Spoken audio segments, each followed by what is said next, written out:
Ama bu sefer nakat, hisler yalan. Yine yazmış kendine rol falan. Hiç acıman yok mu kendine? Sus benimle. Kafamın içinde böyle oynuyor sanki hislerimle.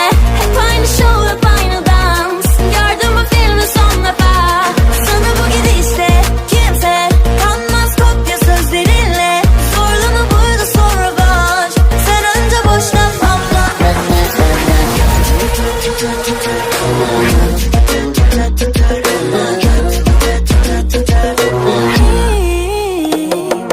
Dur, sıkılmadım reddetmekten. Seni çok üzdüysem devam edeceğim. Yine bozdum oyunu. Yokmuş rakiplerin, hiç yokmuş yanlışların.